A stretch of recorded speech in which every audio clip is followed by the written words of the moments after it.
bienvenidas al programa número 22 de La Voz Petrolera Socialista. Hoy 11 de octubre del 2018 desde PDVSA INTV. Saludamos a los compañeros, las compañeras, trabajadores y trabajadoras que nos escuchan. La Voz Petrolera Socialista de hoy, una de nuestras armas revolucionarias para la construcción de la hegemonía ideológica revolucionaria necesaria en esta batalla que debemos confrontar desde esta trinchera de lucha. Este espacio de comunicación y formación del Frente de Trabajadores y Trabajadoras Socialistas de INTV está abierto a la participación de todos y todas, como siempre ha sido, así que los invitamos a seguirnos en nuestras redes sociales, nuestro canal YouTube, La Voz Petrolera Socialista, en Twitter, Voz P Socialista, y si quieren comunicarse con el equipo de producción a través del correo vozpetrolerasocialista@gmail.com para sugerencias y aportes. Buenos días, Vladimir, ¿cómo estás? ¿Cómo recibes este 11 de octubre? No, excelente. Bueno, Jenny, dando una batalla más hoy por un nuevo programa en esta trama, esta construcción que nos hemos propuesto, que es debatir sobre lo que fue la apertura petrolera, dar esos aportes significativos. Hoy, bueno, desde aquí saludamos de esta tribuna, de este espacio de lucha, a todos los camaradas, compañeros trabajadores que hacen vida en las distintas organizaciones políticas acá dentro de INTV, dentro de PDVSA, dentro de esa clase trabajadora venezolana que hoy lucha por sus condiciones materiales de existencia, por sus condiciones espirituales y culturales, ¿no? Los saludamos especialmente. Esto, como tú lo decías hace un instante, es un espacio de comunicación, La Voz Petrolera Socialista, del Frente de Trabajadores y Trabajadoras Socialistas. Es un esfuerzo que hacemos, lo digo en todos los programas, un esfuerzo humano, intelectual, para llevar la discusión, para mantener vivo ese debate, seguir fortaleciendo las ideas, fortalecer la conciencia de clase con conocimiento de lo que somos como hombres y mujeres, sujetos políticos transformadores de esta realidad. Hoy vamos a estar debatiendo dentro de ese programa de la apertura petrolera, vamos a estar desarrollando el capítulo número 3, lo llamamos la tercerización y los convenios operativos, ¿no? Ese es el segundo elemento de los 5 que forman la apertura petrolera, que vale la pena debatirlo, describirlo, decirlo, denunciarlo, sobre todo denunciarlo, para que más nunca en nuestra patria se vuelva a dar una historia de saqueo, de entrega, como la que vivimos en esos años. Bueno, nosotros vamos a iniciar con la editorial del día, donde estamos rememorando a ese hombre, a ese luchador, un ejemplo de lucha como lo fue el comandante Ernesto Che Guevara, que el pasado 9 de octubre se cumplieron 51 años de su vil asesinato en Camiri, en Bolivia, en manos de la Agencia de Central de Inteligencia de los Estados Unidos, la CIA, ¿no?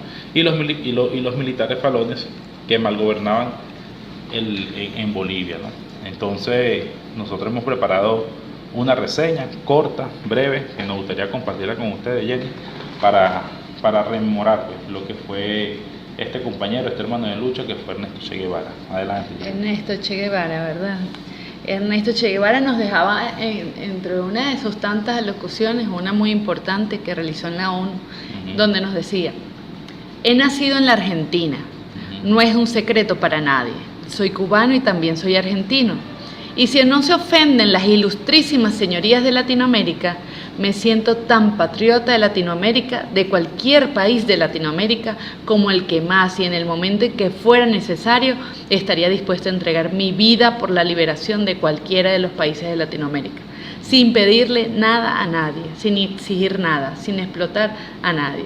Como les decía, fue una intervención en la Asamblea General de las Naciones Unidas el 11 de diciembre de 1964, replicando una de las declaraciones anticubanas del representante de Nicaragua. Ese era Ernesto Che Guevara, capaz de pararse ahí y decir con tal gallardía que él era un hombre latinoamericano, que no tenía que haber nacido en Nicaragua para sentirse nicaragüense, no tenía que haber nacido en cualquier país de Latinoamérica para sentir esas vivencias del pueblo y defender y luchar por él. Un ejemplo de lucha, ¿no? Un ejemplo de lucha y de internacionalismo, sobre todo. Era un hombre nacido en Argentina, como tú lo reseñas, luchó en El Salvador contra el imperio cuando entró a El Salvador a derrocar a Jacobo. Estuvo en México junto con Fidel preparándose para la llegada a Cuba y batalló en la Sierra Maestra hasta conquistar el 1 de enero de 1959 el poder y echar del suelo cubano el régimen batistero, ¿no? Cuando él dice esas palabras, un hombre que murió en Bolivia, luchando contra la dictadura en Bolivia, lo está diciendo un hombre que cuenta con una moral, en su actuación está vinculada a sus palabras, o mejor dicho, sus palabras responden a su actuación. Exacto, y ese hecho se llevó a cabo hace 51 años, Hace exactamente. Cuando en 1967, en el combate de la Quebrada del Yuro, en la región de Liguera, fue herido de bala en su pierna izquierda y apresado, ¿no? Él le dice al hombre que lo iba a ejecutar, le dice: sé que vienes a matarme, dispara, cobarde, que solamente vas a matar a un hombre. Hoy, 51 años de esas palabras, su convocatoria sigue viva, como nos dice su canción: comandante Che, te mataron, pero nosotros dejaron para siempre tu memoria. Así lo dice ese escrito ese es un poema de Ali. Ese poema de nuestro cantor. Esta expresión que refleja la compañera Yolady, de la productora del programa, del Che, es tal vez uno de los que tienen más contenido de clase y más humanista de él, ¿no? Todos los días hay que luchar porque ese amor a la humanidad viviente se transforme en hechos concretos, en actos que sirvan de ejemplo de movilización. Es la unidad del planteamiento de las ideas con una conducta, con una práctica, como le decía Marx, el determinante último de la conciencia es la conducta, y este es un ejemplo de ello. Entonces, vaya para nosotros un recuerdo, con mucho cariño, con mucho afecto, pero también con muchas ganas de luchar sobre este compañero, el Che Guevara, que vive entre nosotros, está allí todos los días construyendo una mejor sociedad. Así es. Bueno, nosotros vamos a continuar en este primer segmento con las noticias, ¿no? Hoy vamos a reseñar, eso lo preparó, repito, el equipo de producción, la compañera Yolady ahí, con un hecho que hoy es de interés, ¿no? Y que tiene que ver con la clase trabajadora, que hoy continúa manifestando su inconformidad ante la falta de respuesta respecto a las nuevas tablas salariales, presentándose a través de algunas redes sociales expresiones de dicho reclamo y descontento contra el sector sindical y los responsables de dar a conocer esa información como un derecho legítimo. Nosotros, el Frente de Trabajadoras y Trabajadores Socialistas, ayer celebró una reunión convocada por el Comité Político, donde asistieron compañeros que son del frente y que no son del frente, solamente para debatir sobre la realidad salarial, la situación salarial y laboral dentro de PDVSA. Fue un debate muy interesante porque no solo el trabajador petrolero está debatiendo o quiere discutir sobre su condición de salario, ¿no? También está profundamente preocupado por las condiciones de la industria, está profundamente movido por la pérdida del talento humano, está preocupado por esas realidades que afectan, que comprometen el futuro de la industria. Entonces, bueno, se llegaron a unos acuerdos, pero próximamente se va a publicar un comunicado de los trabajadores petroleros del INTEBEP, se va a hacer un pronunciamiento público y se van a utilizar los mecanismos que hoy están funcionando para dar esa batalla mediática, que son las redes sociales, Twitter, Facebook. Entonces, por allí vamos a estar próximamente. Sí, lo van a poder ver en nuestro canal YouTube, la Voz Petrolera Socialista, en nuestra cuenta Twitter, @LaVozPSocialista. Sin embargo, ayer miércoles, fíjate que a primeras horas de la tarde, la vicepresidenta ejecutiva de la República, Delcy Rodríguez, encabezó la firma de acuerdos de la nueva tabla salarial de la empresa del aluminio, Sidor, PDVSA e Industrias Básicas. La actividad realizada en la sede de la Vicepresidencia de la República recogió la firma del presidente de la Federación Única de Trabajadores, el compañero Will Rangel, el ministro del Trabajo Eduardo Piñata, el ministro de Petróleo Manuel Quevedo, Tarek Laizami, que es el vicepresidente del sector económico, y representantes sindicales de la industria, ¿no? Expresó la vicepresidenta que este instrumento salarial que se expresa en las tablas salariales ha sido un proceso conversado, dialogado con los trabajadores. Bueno, creo nosotros como clase trabajadora, y más como una clase trabajadora organizada en nuestros diferentes espacios, recibimos como con agrado, con beneplácito, la noticia de que se está discutiendo el tema de la tabla salarial de los trabajadores. Nos preguntamos, lamentablemente no fuimos convocados a debatir como trabajadores, a dar nuestra opinión, sin embargo, hoy refieren que la clase trabajadora está aportando el tema. Nos parece bien, pero ojalá la próxima invitación sea un poco más amplia para que nosotros podamos participar, ¿no? Y no solo la invitación a participar en esa discusión, sino también los resultados de la misma. O sea, sí, muy bien, vamos a suponer que se dio la discusión, ¿verdad? Así como ellos nos mencionan, pero ¿cuáles son los resultados? De unas tablas salariales que no las hemos visto. Se aprobaron ayer, se firmaron un acta convenio entre las diferentes fuerzas, pero creo que el trabajador no tiene la información de esas tablas salariales. Si las discutieron, al menos no las tenemos la información. Hoy no se conoce. Hoy no se conoce cuál es la tabla salarial, solamente se conoce el anuncio. Pero la desinformación, el anuncio sin la información precisa, genera espacio para la distorsión mediática, que es un gran enemigo, históricamente ha sido un enemigo de la revolución. Hoy por los grupos WhatsApp y por otros medios ya aparece fake news diciendo que se aprobó un 6.000% de aumento, que ahorita en octubre viene un, no sé, 4.000% de aumento, después 1.000%. Esas son falsas noticias, bolas que se corren, que lo que hacen es la discusión seria, coherente, que quiere dar la clase trabajadora, que quiere dar incluso el Ejecutivo, se ve, digamos, embasurada, afectada por esa falta de información que abre espacio para la distorsión. Entonces, sí es un llamado sentido de la clase trabajadora que se informe claramente ante todo el país, si existe en la tabla, cuáles son los montos, lo queremos conocer, y de esa manera nosotros seríamos capaces de condenar, de acabar, de eliminar toda esa ola oportunista, yo la llamo oportunista y arribista, que pretende más bien es afectar de muy mala manera el desarrollo de una discusión tan delicada y tan sensible para todo el sector de la clase trabajadora nacional, ¿no? Bueno, esa es la información que teníamos, Jenny, la única que queríamos compartir, la que consideramos hoy más importante. Y bueno, vamos a un corte y ahorita vamos a continuar con el segundo segmento, que es el análisis crítico sobre el tema que hoy hemos decidido desarrollar, que tiene que ver con ese segundo elemento de la apertura petrolera, outsourcing, o lo que es la tercerización y los convenios operativos. Ya venimos.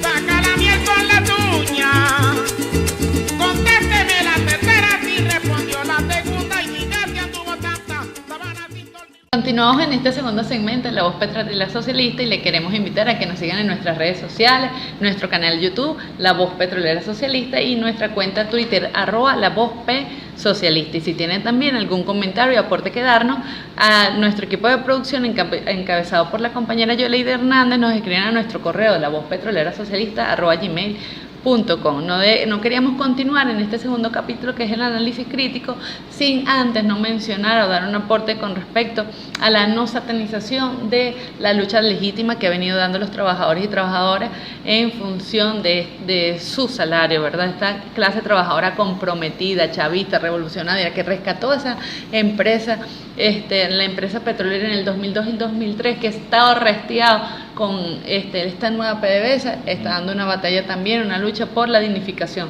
de su trabajo. Entonces el llamado es a que no satanicemos a estos compañeros y compañeras, al cual también nosotros nos hemos unido como Frente de Trabajadores y Trabajadoras Socialistas, para tener una respuesta clara y precisa de nuestro salario. Una lucha que es primeramente legítima, pues cuenta con el apoyo de la mayoría de la sociedad, que es la clase trabajadora. Una lucha que en nuestro marco legal es constitucional, cuenta con el amparo constitucional y legal de nuestra Ley Orgánica del Trabajo. Para nosotros, en Venezuela, el derecho del salario, o el salario mejor dicho, es un derecho inalienable e irrenunciable.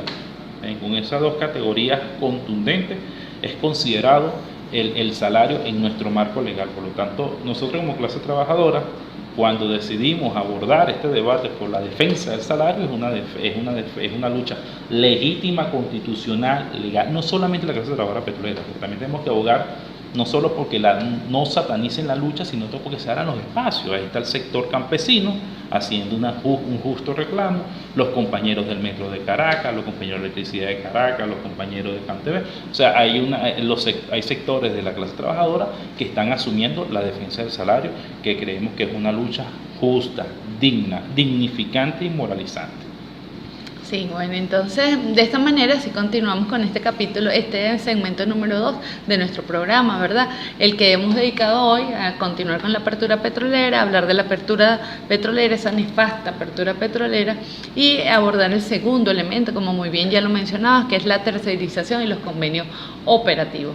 Bajo la filosofía neoliberal que compartía y promovía esa cúpula de la vieja PDVSA, fueron entregados millones de dólares y posibilidades reales de crecimiento de nuestra empresa petrolera, de nuestra PDVSA, bajo el eufemismo de outsourcing, ¿verdad? para no decir una privatización disfrazada, se entregó a la administración, por ejemplo, el Departamento de Estado norteamericano, toda la información operacional y estratégica de la industria. Es a través de Intesa, ¿verdad?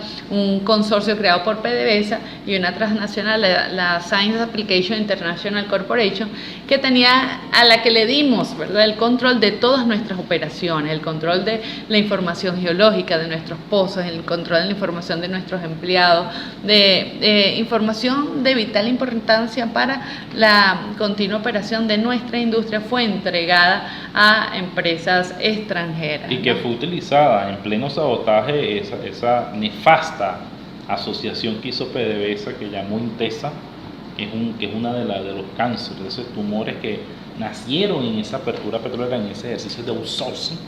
Fue utilizada en diciembre del 2002 para sabotear las operaciones, claro. Tenían el control de toda nuestra información y nuestros sistemas automatizados. Y los que estaban al frente de Intesa eran exfuncionarios del Departamento de Estado de los Estados Unidos y de la CIA, o sea, una empresa directamente vinculada con los organismos de inteligencia imperiales. Por ejemplo, ese es uno de los ejemplos de los convenios operativos. Vamos a tocar otro ejemplo más de lo que significó esa nefasta tercerización que nos las vendieron en algunos términos, unos clichés eufemísticos, ¿no?, como el outsourcing.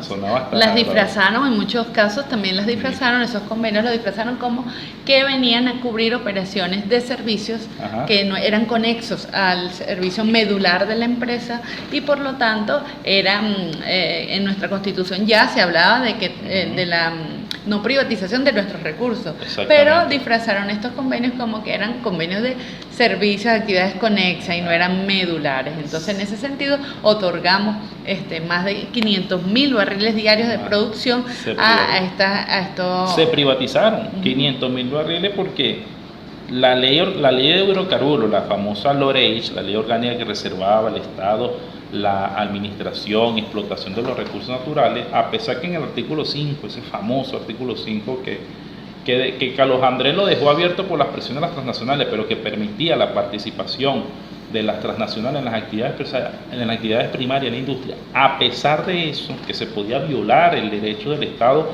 a reservarse la explotación de recursos, se creó una figura, como tú le dices, manipuladora, no es que estamos privatizando las actividades primarias que la ley prohíbe, sino que estamos haciendo contratos de servicio. Hubo un dictamen del extinto Tribunal Supremo de Justicia, la Corte Suprema de Justicia, diciendo que estos convenios no eran de competencia del Estado, que no tenían que ir al Congreso, sino que era PDVSA la que tenía que decidir esos contratos. Bueno, le dieron la carta blanca a esa vieja PDVSA, que como lo vimos en el programa anterior, tenía su mente en el imperio, estaba capturada por los intereses transnacionales, esa tecnocracia, esa meritocracia, y nos terminaron asestando a este Estado, a este pueblo venezolano, unas cuantiosas pérdidas, no solamente económicas, ¿no?, que podemos hablar de miles de millones de dólares, sino culturales, porque fue la cultura del entreguismo, del cipallaje la que se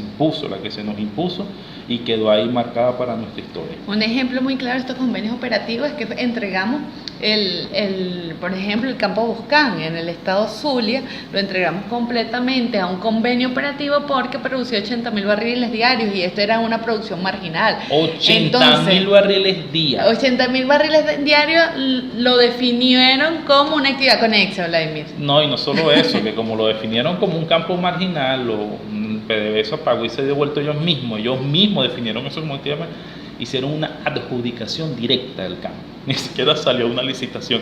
Esto fue peor que las antiguas concesiones petroleras que derrotamos aquí o intentamos derrotar en 1976 cuando se creó PDVSA, porque estas empresas, y Jenny temprano conversábamos de un ejemplo que lo vamos a traer a la mesa, las empresas no asumían ninguna responsabilidad, solamente la Shell, por ejemplo, tenía un convenio operativo con PDVSA, al cual también le pagábamos un bono por la producción diaria. PDVSA le pagaba bono a esas empresas por la producción diaria. La Shell no asumía responsabilidades ni ambientales, ni responsabilidades en cuanto al pago de los impuestos y la regalía. No pagaban impuestos y regalías porque eso era responsabilidad de PDVSA. La administración del yacimiento, si la Cher mal explotaba el yacimiento y tiraba al suelo lo que era el factor de recobro, eso no era problema de la Cher, eso era responsabilidad de PDVSA. PDVSA surgía frente al Estado como la defensora de los intereses de la misma Cher, siendo PDVSA del Estado. Fíjate lo dañino, sin pagar impuestos sobre las rentas petroleras, sin pagar regalías, todo eso lo pagaba PDVSA. O sea, nosotros podemos decir ahorita, esta modalidad de los convenios operativos, de los outsourcing, fueron profundamente dañinos para el país, fueron peores que entregar los campos en concesión. O sea, eso es un daño que quedó ahí para la historia. Fíjate que el costo de la producción de esos barriles, pues, claro, con todas estas comodidades que se le daban a esa empresa, se le ofrecían bonificaciones, llegó a estar, producir un barril en un convenio operativo, hasta en $20 un barril. ¿Cuánto ven PDVSA? Por esfuerzo propio, lo producía en $4. Con los convenios operativos nos costaban $20. Llegamos a pagar en un año $4.000 millones a empresas transnacionales y nacionales por participar en los convenios operativos. Eso es mucho más de lo que se invierte hoy, por ejemplo, en nuestro presupuesto de inversión en exploración, que está en menos de $1.000 millones. O sea, realmente, si lo vemos en términos de números, decimos sí, nos saquearon. No tienen un respaldo financiero ni siquiera del más mínimo 0,01%, porque fíjense, $20 le costaba a ellos y $4 a nosotros. Por eso es, Vladimir, que no vamos a conseguir en ninguna parte de los archivos de PDVSA nunca un convenio de esto, la firma de uno de estos convenios, el físico, el original de estos convenios, ¿verdad? Porque a ellos no les convenía tampoco tener esa información. Cuando rescatamos PDVSA, ¿dónde conseguimos nosotros las copias de esos convenios? En las casas matrices de esa empresa, porque aquí en PDVSA no se tenían, porque financieramente no tienen respaldo, no tienen ningún tipo de respaldo. Y fíjate la reflexión allí, ¿no? Esa llamada meritocracia, tecnocracia, que hacía alarde de sus competencias técnicas, gerenciales, de conocimiento económico para dirigir una industria de esta dimensión, de esta complejidad, le aceptaba grandes pérdidas a este país. Por ejemplo, podían producir un barril a $4, ellos preferían producirlo a $20. Vaya qué conocimiento de economía tenían, vaya qué conocimiento técnico y de gerencia, eran excelentes gerentes que nos hacían pagar $16 más por barril. Pero fíjate otra cosa, el manejo de la información, que es lo que tú acabas de decir, ni en el ministerio, ni en los archivos del Congreso, donde se iba a discutir en la Comisión de Minas alguna información sobre lo que quiso, porque se debía enviar información, ni en PDVSA existían esos archivos. Entonces, ¿cuál era el resguardo de la información? ¿Cómo esa tecnocracia, esa meritocracia administraba la información de la industria que es de todos los venezolanos?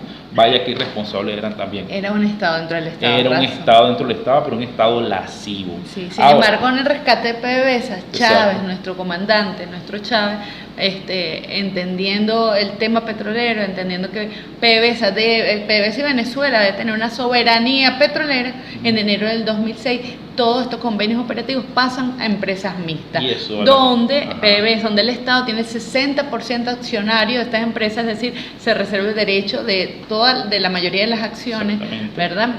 Es lo que le permite regular y administrar nuestro recurso energético. Ahí sí estamos de la mano con nuestra Constitución. Y un segundo elemento, porque nosotros los revolucionarios, porque voy a agregar un elemento. No te creas que toda la población asistió a esta entrega, como lo dijimos hace 2 programas, aplaudiéndola. No. Aquí hubo intelectuales, conocedores, estudiosos, como el profesor Carlos Mendoza Potelá, Ali Rodríguez Araque, Francisco Mieres, Salvador de la Plaza, el compañero Domingo Alberto Rangel, estudiosos del tema que escribieron sobre lo que era esta entrega. Por ejemplo, el profesor Carlos Mendoza Potelá profundizó y denunció hasta el detalle lo que significaba la entrega de los convenios operativos, de esos contratos de servicio. Pero claro, habían oído soldo, vieron una entrada, pero esos mismos compañeros, Gastón Parra Luzardo, el profesor Potelá, acompañaron al presidente Chávez en la recuperación de esa industria, una verdadera camada de patriotas preparados para dirigir la industria. Fíjate lo que le regalan al país: una doble protección de PDVSA en el manejo de sus recursos. Tienes que hacer empresas mixtas donde tengamos el 60%, pero adicionalmente Aquí a nadie se le entrega ni un pozo ni un campo.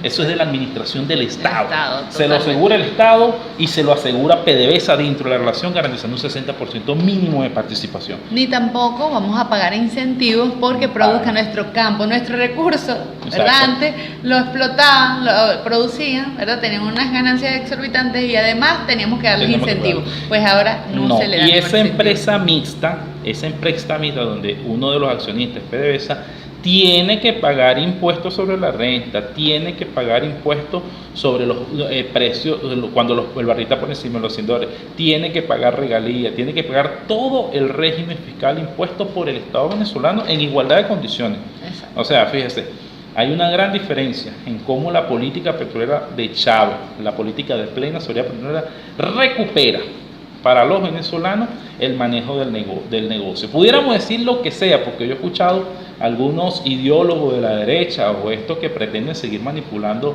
al pueblo o jugando con la supuesta inocencia, un pueblo que dejó de ser pendejo hace rato, pretendiendo cuestionar a la política petrolera de Chávez.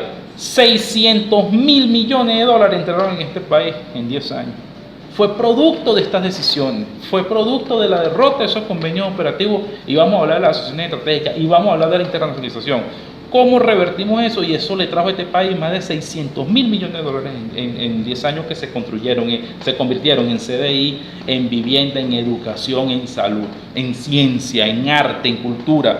Bueno, esa es nuestra política. También otros ideólogos pudieran decir que cuando nosotros pasamos de esos nefastos convenios operativos a empresas mixtas, no iba a haber nadie que se interesara en el negocio petrolero nacional. Sin embargo, más de 200 empresas, ¿verdad? Foráneas, por decir que no, empresas venezolanas, se interesaron en la faja petrolífera del Orinoco. Hicimos empresas mixtas con ellos. O sea, sí hay un interés económico, real y concreto de hacer negocios con la empresa petrolera bajo la modalidad de la soberanía y no de la apertura de la nefasta petrolera, sino manteniendo nuestro criterio de soberanía y de plena soberanía petrolera. Es el negocio petrolero un negocio donde no se necesitan incentivos para que participen los inversionistas, no se necesitan incentivos, es un negocio lucrativo, altamente lucrativo. Bueno, Jenny, creo que hemos abordado los elementos del tema. Ya la próxima semana venimos con una nueva entrega hablando de ese tercer elemento de lo que fue esa nefasta apertura petrolera, que tiene que ver con la internacionalización de la industria, o esa maniobrada, muy mal pensada, y vamos a dar otra demostración más de lo que significa esa nefasta o lo que fuese estirpe intelectual de los meritócratas y los tecnócratas que hundieron la renta de esa falsa meritocracia. De esa falsa. Sí, no, cuando nosotros utilizamos el término, nosotros en Revolución, y eso hay que señalarlo también, reivindicamos el mérito, el reconocimiento a la ciencia, a la profesionalización, al desempeño dentro de la misma clase trabajadora. Se reconoce el esfuerzo. Pero cuando le agregamos elemento meritocracia, ese sí al final implica que se convierte en una desviación. Y eso fue para PDVSA una terrible desviación, donde lo que serviera para formar gente que fueran adeptos, que fueran serviles a los intereses transnacionales y foráneos. Pues sí, no será sino en nuestra próxima edición que abordaremos ese tercer elemento de esta nefasta. Bueno, y así hemos culminado nuestro programa número 22 de La Voz Petrolera Socialista, la nefasta apertura petrolera, capítulo 3, la tercerización y los convenios operativos. Agradeciendo de antemano la producción de nuestra compañera Yolide Hernández en esta edición, ¿verdad?, que estamos celebrando en este octubre de muchas fechas importantes, de muchas batallas, donde celebramos el Día Guerrillero Horórico, como lo mencionamos hoy en nuestra editorial, donde también estamos celebrando 101 años de la Revolución Rusa, y donde en unos días posteriores celebraremos el aniversario número 12 de nuestro Frente de Trabajadores y Trabajadoras Socialistas. Pues este octubre nos trae muchas cosas buenas y nos traerá un próximo programa también donde abordaremos el elemento número 3 de esta nefasta apertura petrolera. ¿Cómo se llama, Vladimir? La internacionalización. La internacionalización de PDVSA. Entonces, en nuestro programa 23 estaremos abordando este elemento, así que gracias por escucharnos a todos los usuarios y usuarias de nuestro programa La Voz Petrolera Socialista. Nos despedimos y le damos un reconocimiento importante a nuestra producción, Yolida Hernández, y también a mi compañero aquí en el equipo de la vocería, Vladimir Malavé, y a los compañeros Luis Meléndez, Pedro Rengifo, Carlos Ojeda, Javier Rodríguez, Antonio Martínez, Erlinde Herrera, y quien les agradece su participación también, Jenny Betancourt. No se olviden de seguirnos por nuestras cuentas, visitar nuestro canal YouTube La Voz Petrolera Socialista, seguirnos en el Twitter Voz P Socialista y también escribirnos cuando consideren a nuestro correo La Voz Petrolera Socialista @gmail. Un abrazo, nos vemos en el programa número 23 la semana que viene. Tiene picada segura el gallo que se rebata y no se atraviesa nunca. Pues no si tira de pie, mejor si pica en la pluma.